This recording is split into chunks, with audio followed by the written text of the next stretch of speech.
You're walking through a hallway, feeling eyes on you. Your heart races. You fix your collar. No one says anything, but something feels off.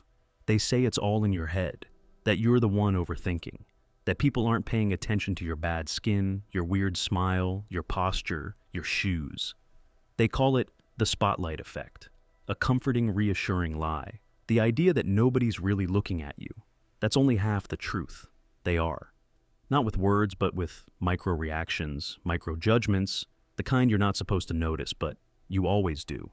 This video isn't about making you feel better. It's about telling you the truth. You are being watched. Not intensely, not always directly, but constantly. People do judge. Maybe not always consciously, maybe not always loudly, but it's happening. I'm assuming you guys already know what the spotlight effect is. The spotlight effect is real. I'm not denying that.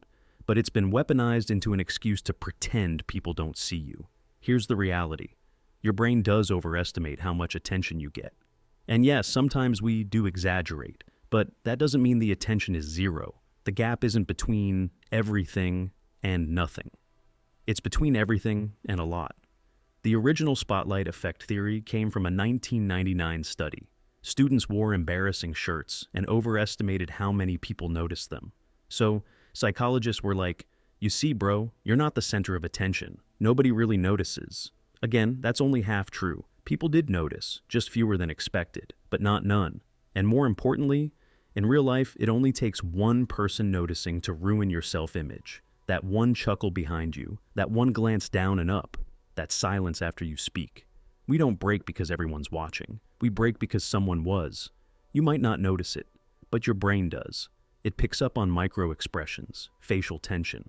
That's why your gut sinks before your brain understands why. The watered-down version of the spotlight effect that's parroted in self-help circles is missing critical neurobiological reality.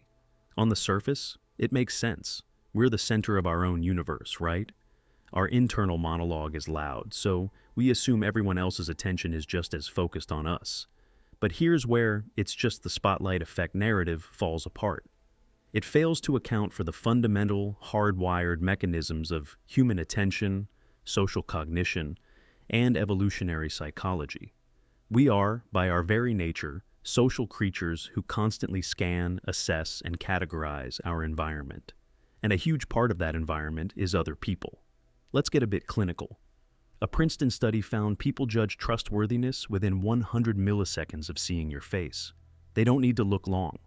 Humans are wired to notice deviations. Walk into a room with a stain on your shirt.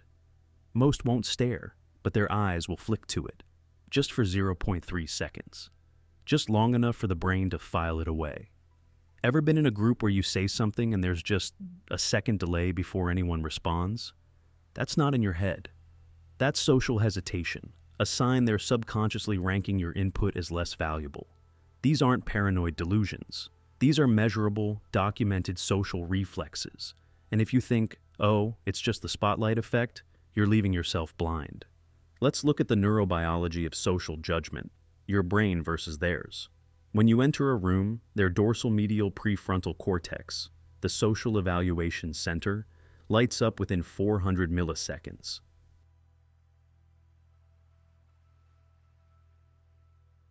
Our brains are lazy. And by lazy, I mean incredibly efficient. To deal with the overwhelming amount of sensory information we receive every second, our brains create heuristics, mental shortcuts. One of the most powerful heuristic is categorization. We instantly and often unconsciously categorize people based on observable cues. And I'm not talking about deep, thoughtful judgment. It's about rapid, surface-level assessment. You see someone with a certain haircut, wearing a particular brand, speaking with a specific accent, and your brain immediately starts drawing conclusions, right or wrong, based on past experiences and cultural associations. This is why first impressions are so incredibly powerful. There's also the novelty detector. This one is undeniable. Our brains are wired to notice novelty, anything that deviates from the norm. It's an evolutionary advantage. The unusual could be a danger or an opportunity. If everyone in a room is dressed formally and you walk in wearing ripped jeans and a band t-shirt, guess what? People will notice, and they will have an immediate subconscious reaction. This applies to a lot of things: a strong accent, an unusual laugh, A striking piece of jewelry, a limp, a fantastic smile, a noticeable tattoo. Anything that isn't average or expected will trigger a higher level of attention and subsequent, even if subconscious evaluation. When people say no one's looking, they mean no one's staring. That's not the same thing as invisibility. It's worse. Because people are watching you just enough to make decisions, but not enough to let you prove them wrong. You get judged without being seen, dismissed without being known, labeled without being spoken to. That's what invisibility really means. You exist, but only in people's unconscious ranking system, and people don't even know they're doing it. It's not the stares that kill your confidence. It's the tiny hesitations, the laugh that wasn't loud enough, the compliment that never came, the smile that felt polite, not real. These micro-adjustments, they build on each other, slowly, like bricks. You start to speak less, you stop wearing bright colors, you avoid photos, you start agreeing more, so you're not disliked, you avoid eye contact. Eventually people say, you've changed. But they didn't see the 1,000 small moments that made you. You didn't change. You were shaped. You're stuck in a feedback loop. You walk into a room. Someone glances, then looks away. You feel it. Maybe they weren't being mean, but now you shrink slightly. You talk less, smile less. They now see you as distant or weird, and they're right. You're acting off, but only because they made you feel like you didn't belong. Their glance shaped your behavior, and your behavior confirmed their judgment. Let's also look at the social hierarchy algorithm, how you're subtly ranked. Every social group runs on an unconscious ranking system.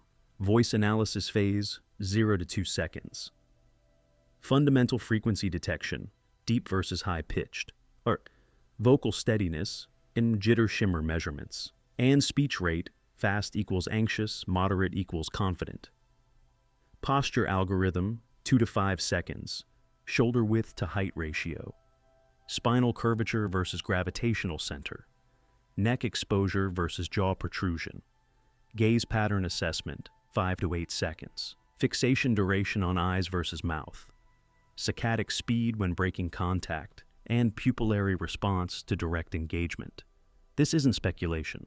Motion Capture Labs can predict social hierarchy placement with 89% accuracy after 10 seconds of observation. You've seen the advice, nobody cares. Everyone's focused on themselves. No one remembers your mistakes. That's cute. But let's be honest, your awkward moment did get replayed in someone's group chat. People do remember how you looked when you had that breakout. They do notice when you gained weight. They do compare you before and after your glow-up, even if they never say a word. Saying nobody cares is a coping mechanism, but you're here for the truth. People pick up on things. They just don't care enough to say anything, only enough to judge you in silence, especially if they don't know you or they actually know you and don't want to hurt your feelings. In short, trying to be nice. So no, Karen, it's not all in my head. My brain didn't hallucinate those side eyes when I tripped on the stairs. People saw that, and some of them definitely made a mental note. The spotlight effect isn't wrong, it's incomplete. Yes, you overestimate sustained attention, but you underestimate instantaneous biological judgment. And I'm not telling you to go live in constant paranoia. The key isn't to pretend people don't notice. The key is to understand how they notice, why they notice, and then use that knowledge to your advantage. Judgment isn't always negative. Sometimes what looks like judgment is actually curiosity, admiration, or even empathy. This isn't about fear. It's about awareness.